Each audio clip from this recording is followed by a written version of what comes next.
প্রতিশোধের আগুন যখন একবার জ্বলে ওঠে তখন কোনো সীমানাই তাকে আটকে রাখতে পারে না। ইরান আর ইসরায়েলের গোপন যুদ্ধের ইতিহাস আজ এক নতুন মোড় নিল।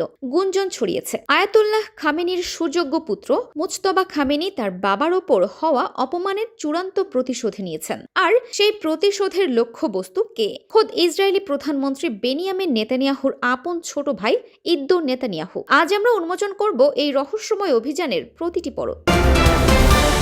আয়াতুল্লাহ খামেনির মৃত্যুর পর অনেকেই ভেবেছিলেন ইরান হয়তো নেতৃত্বহীন হয়ে পড়বে, কিন্তু পর্দার আড়াল থেকে বেরিয়ে এলেন মুজতবা খামেনি। গোয়েন্দা সূত্র দাবি করছে সাইপ্রাস বা কোনো ইউরোপীয় দেশে এক অত্যন্ত গোপনীয় অপারেশনের মাধ্যমে ইদ্দো নেতানিয়াহুকে টার্গেট করা হয়। এটি কোনো সাধারণ হামলা ছিল না, বরং এটি ছিল এক নিখুঁত ইন্টেলিজেন্স গেম। মুজতবা খামেনি নিজে এই অপারেশনের মনিটরিং করেছেন বলে দাবি করা হচ্ছে। বাবার শোককে শক্তিতে রূপান্তর করে তিনি প্রমাণ করে দিলেন খামেনি পরিবারের রক্ত এখনো তেহরানের ক্ষমতায় কতটা প্রভাবশালী।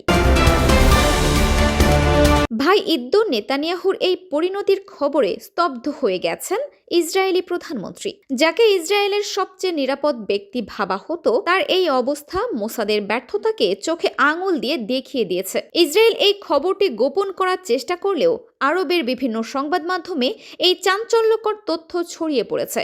এই ঘটনার পর ইরানের রাজনীতিতে মুজতবা খামেনির অবস্থান এখন হিমালয় সদৃশ। বিশ্লেষকরা বলছেন এটি ছিল মুজতবার জন্য একটি এসিড টেস্ট, যার মাধ্যমে তিনি প্রমাণ করলেন যে ইরানের পরবর্তী সর্বোচ্চ নেতা হওয়ার যোগ্যতা তার রক্তে আছে।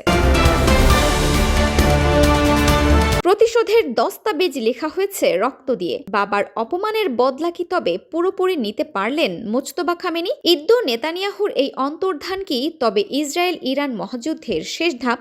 সময় হয়তো এই রহস্যের সমাধান দেবে। তবে একটি বিষয় পরিষ্কার, পারস্যের সিংহাসনে এখন এক নতুন শিকারী বসেছেন। আপনার কি মনে হয়, মুজতবা খামেনি কি উত্তরসূরি হিসেবে যোগ্য?